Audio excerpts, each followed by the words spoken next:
I'd like to say that I think this issue of geodesign, what we've seen today, is an important and profound step forward.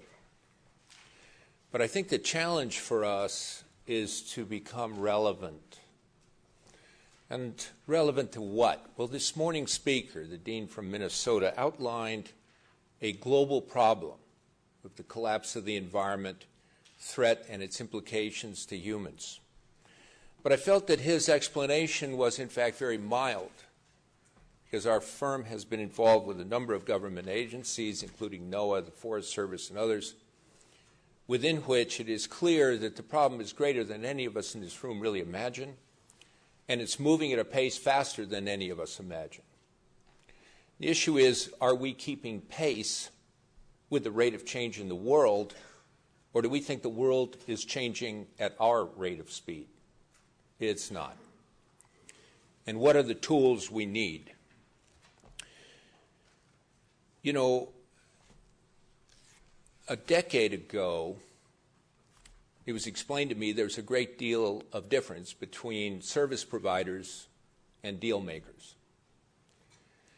And in a search to become more relevant to the process, I embarked on becoming a developer. And I had to put together my first deal. And in doing that, I had to discuss with a friend who I knew from real estate to put that deal together. And I remember telling him I wanted to be a partner in the deal, and I felt if I was a partner in the deal, instead of just being hired as a designer for the deal, that I would have more influence on its outcome.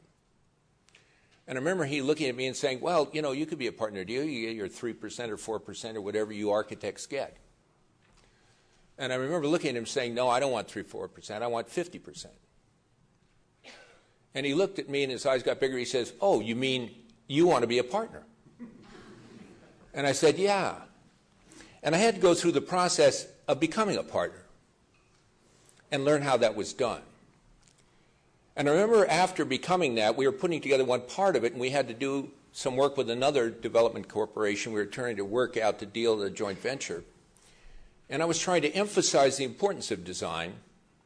And I remember the fellow turned to me and looked at me and said, he says, you sound like an architect. He says, you keep talking like that, no one's going to take you seriously. He said, this is about money. He said, come on, Mike, get real.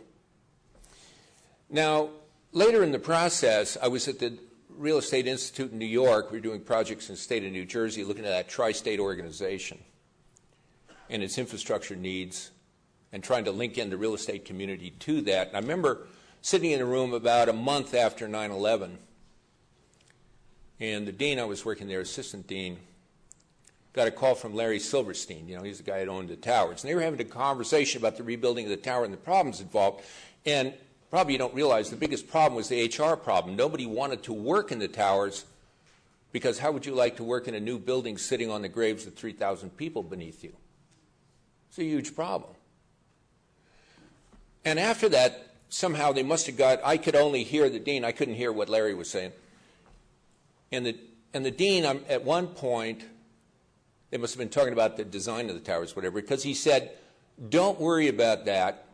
We'll get a name and dress it up. Well, that's what we are. We're a name, and we dress things up. That's very profoundly important to the process. We are only marginally relevant to the major issue of our time, the transformation of the globe, transformation of the environment, the threats to our own society. Now, 2 years ago, I had an opportunity to be an advisor to the presidential panel on infrastructure. There's 12 CEOs and appointed by the President, the Senate, and the House, chaired by the Secretary. And a huge issue on the table, devolution of the system, because the federal government, the Bush administration, wanted to get out of it, versus a national plan and strategy. Huge two polar opposites. 4 appointed by the President, plus the Secretary, 2 by the Senate, 4 by the Senate, 4 by the House, which 9 were Republicans, 4 were Democrats. It seemed like a slam dunk. Devolution on its way. The in doing that, they had organized 8 study groups. Roads, freight rail, transit, intermodal, technology, safety, all chaired by experts in their field. And they asked me to come in and do a background for them. And I talked about the U.S. and the global economy and what kind of infrastructure do we need? Because it wasn't about solving a problem in roads or transit, it's what does the nation need? So they created a 9th area. They called it the big picture. What does the U.S. need? What a novel question to ask. Because they were in there solving problems, not asking where we're going. And at the end of the day, we had a remarkable event take place. 5 Democrats voted with 4 Republicans for a national plan, a national strategy, and actually said it was for the good of the nation. Now, if you can imagine in Washington anybody doing anything for the good of for the good of the country, you must believe in the Tooth Fairy and Santa Claus. They worry about doing things good for the Republican Party, the Democratic Party. Nobody gives a crap about the good of the nation. So when they did that, it was kind of an awesome, went around Washington, reverberated. What happened? It was done with pictures. With pictures. Because we're not treating this correctly. We're making pictures. Now we're making 3D pictures. And we call it visualization. I kind of hate that word. We think of language as words made of alphabets. We think of mathematics, a language made of numbers. This is a language, a visual language. We must transform it from pictures into a language of communication. What convinced those guys to vote that way was not oceans of statistics and words, it was pictures of a global network. It was a sequence of images. And we now have in front of us a tool that can increase the levels of dimensionality. Think of that. Increased dimensionality. Increased connectivity. Rather than fragments, we can now see continuously and the connections and the dynamics of the interaction. But to be in language, it must have structure and syntax, and it must convey meanings. It must not just be sounds and babble. We have to think about constructing a language using GeoDesign as a tool to construct a language.